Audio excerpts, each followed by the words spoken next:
महाराष्ट्र में एनआईए ने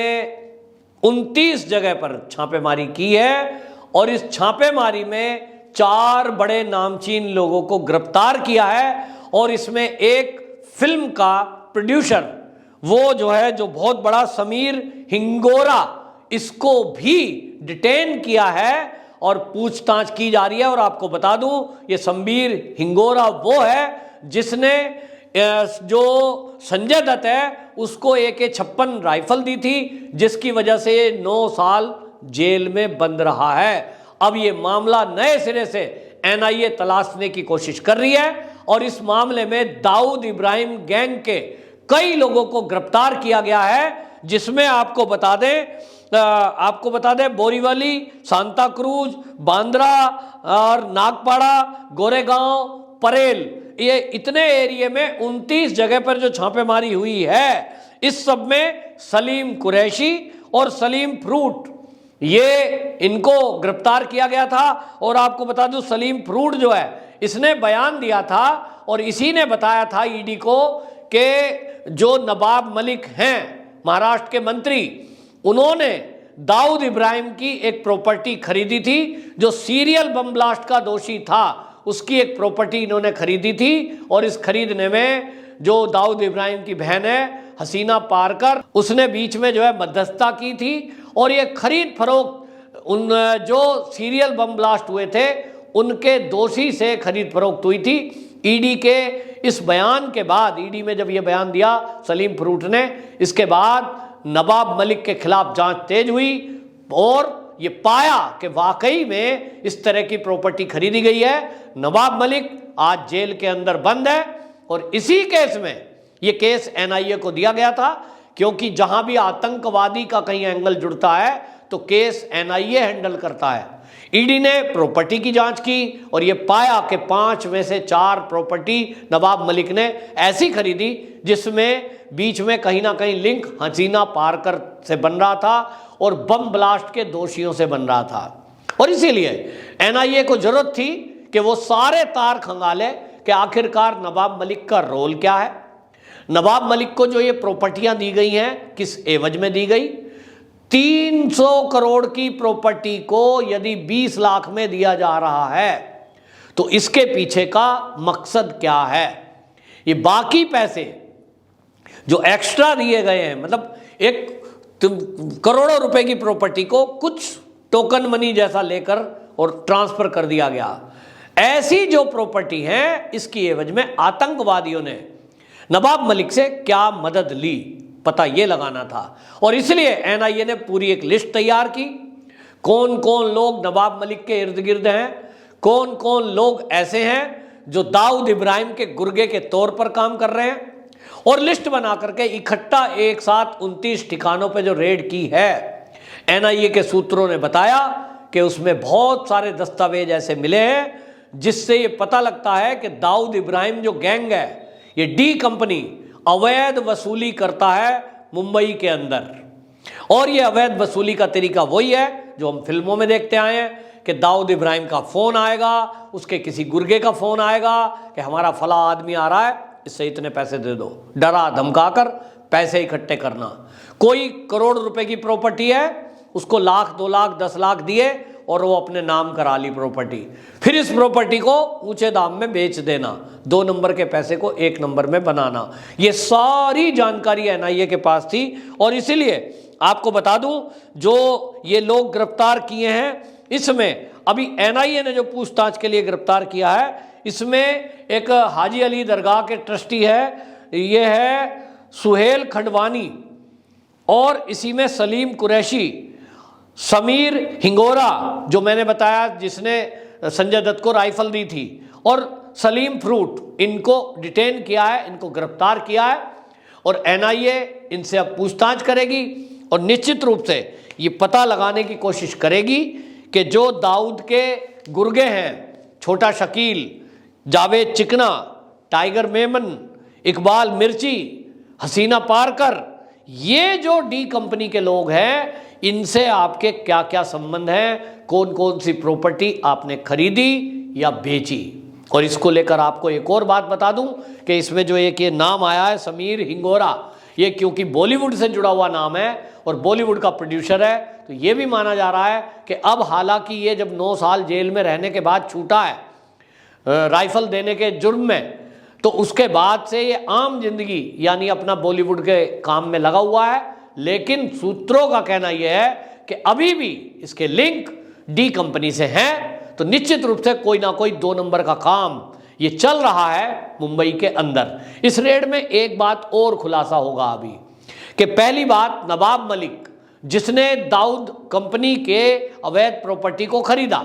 तो जैसा मैंने पहले कहा कि पहला एंगल यही है कि ये जो प्रॉपर्टी खरीदी जिसकी कीमत थी करोड़ों में, लेकिन नवाब मलिक ने उसके लिए कुछ लाख रुपए पे किए, तो ये जो महंगी प्रॉपर्टी सस्ते में दी गई, नवाब मलिक ने इन आतंकवादियों के और आतंकवादियों के गुर्गों को क्या मदद दी, क्या कोई अवैध काम धंधे में मदद दी गई, ये भी एक जांच का विषय है। एनआईए इस जांच को खंगालेगा। और आपको बता दूं, जो सूत्र बता रहे हैं कि ये तो तय हो चुका है कि नवाब मलिक ने कुछ प्रॉपर्टियां डी कंपनी से खरीदी है, कुछ कंपनियां बम ब्लास्ट के दोषी से खरीदी है, तो इसका मतलब ये हुआ कि यूएपीए के तहत केस दर्ज होगा, नवाब मलिक उसके ऊपर केस चलेगा, और अगर ये चला तो निश्चित रूप से आप समझ लीजिए जमानत होनी नहीं है, ये जिंदगी जेल में कटनी है नवाब मलिक की। लेकिन इसके अलावा कुछ और भी नाम अब इसमें खुलासा होंगे, क्योंकि ये भी पता लगेगा कि नवाब मलिक के द्वारा और कौन कौन नेता ऐसे हैं जो इस तरह की प्रॉपर्टी की खरीद फरोख्त में लगे हुए थे। ये भी एनआईए पता लगाएगा कि नवाब मलिक जो कि एनसीपी के लीडर हैं, एनसीपी के कोटे से आते हैं, क्या उन्होंने अपनी पार्टी के किसी नेता को इस तरह की मदद पहुंचाई या किसी अपराधी की किसी अपराध में उन्होंने मदद की। यहाँ आपको ये भी बता दूं, और आपको तो पता ही होगा क्योंकि खबरें पहले से चल रही है, कि यहाँ देखिए एक मंत्री नवाब मलिक जिसका अब डी कंपनी से सीधा जुड़ाव ये खुल रहा है, प्रॉपर्टी खरीदने के आरोप लगे ही हैं, लेकिन यहाँ आप देखिए अनिल देशमुख नाम के जो मंत्री, जो गृह मंत्री थे, कितनी जिम्मेदार पोस्ट होती है, वो भी जेल के अंदर बंद है। क्यों? पुलिस के जरिए उगाही कर रहे थे, और वो उगाही करने वाले पुलिस वाले क्या कर रहे थे? आम लोगों को परेशान कर रहे थे, उनसे उगाही कर रहे थे, और अगर लगे कि कोई पोल खोल देगा तो उसका हत्या कर दो। मनसुख हिरेन की हत्या इसका सबूत है। तो क्या महाराष्ट्र के अंदर इस तरह की सरकार चल रही है कि जो डी कंपनी, बम ब्लास्ट के दोषी, लोगों से अवैध वसूली करने वाले, उन लोगों को संरक्षण देने वाली सरकार है? ये सवाल है। महाराष्ट्र की जनता ये सवाल पूछ रही है, उद्धव ठाकरे जी आखिरकार आप सरकार में मुखिया के तौर पर बैठे हैं, मुख्यमंत्री हैं, आपने अभी तक नवाब मलिक का इस्तीफा क्यों नहीं लिया? ये सवाल है। और ये बीजेपी के लीडर लगातार इस सवाल को उठा रहे हैं कि भाई जब वो एक आदमी जेल के अंदर बंद है, आरोप ही सही, आरोप तो है, अभी निर्दोष छूटने दीजिए, उसके बाद वापस रख लेना मंत्रालय में, लेकिन मंत्री बनाकर आप रखे हुए हैं, इसका मतलब कहीं ना कहीं आप दबाव में हैं। तो उद्धव ठाकरे जी के ऊपर क्या दबाव है, किसका दबाव है? क्या डी कंपनी के प्रेशर में है? यह भी पता लगाना एनआईए का काम है कि कोई एंगल, कोई तार ऐसा तो नहीं जुड़ता है, कोई ऐसे अवैध काम तो नहीं हो रहे हैं। और हमने देखा है महाराष्ट्र में जब भी कभी अवैध धंधों की बात आती है तो ड्रग का नाम आता है, और ड्रग कंपनी में हमने देखा कि जिस तरह से समीर वानखेड़े नाम के एनसीबी के अधिकारी ने जब नशे के कारोबारियों पर शिकंजा कसना शुरू किया, किस तरह से पूरी महाराष्ट्र की सरकार उनके विरोध में हो गई थी। और नवाब मलिक वो व्यक्ति थे जो आए दिन प्रेस कॉन्फ्रेंस करके समीर वानखेड़े को घेरने का काम कर रहे थे। इनकी सारी कोशिश ये थी कि समीर वानखेड़े को परेशान किया जाए ताकि दुखी होकर के वो अपना ट्रांसफर करा ले। हालांकि समीर वानखेड़े ने खुद तो ट्रांसफर नहीं कराया, लेकिन मैं नहीं जानता, मेरे मन में अभी भी शंका है कि क्या इन लोगों के तार इतने गहरे हैं कि एनसीबी के वरिष्ठ अधिकारियों तक इनकी पहुंच है कि समीर वानखेड़े को इस केस से हटा दिया गया। आप कहिए प्रमोशन करा, आप कहिए ट्रांसफर करा, मुझे नहीं पता, मैं एक आम आदमी हूं, लेकिन मेरे मन में शंका है कि जो नवाब मलिक चाहता था, जो ये शिवसेना चाहती थी, ये वही तो हुआ है। समीर वानखेड़े, जो आर्यन खान ड्रग केस मामला है वो इससे हट गया।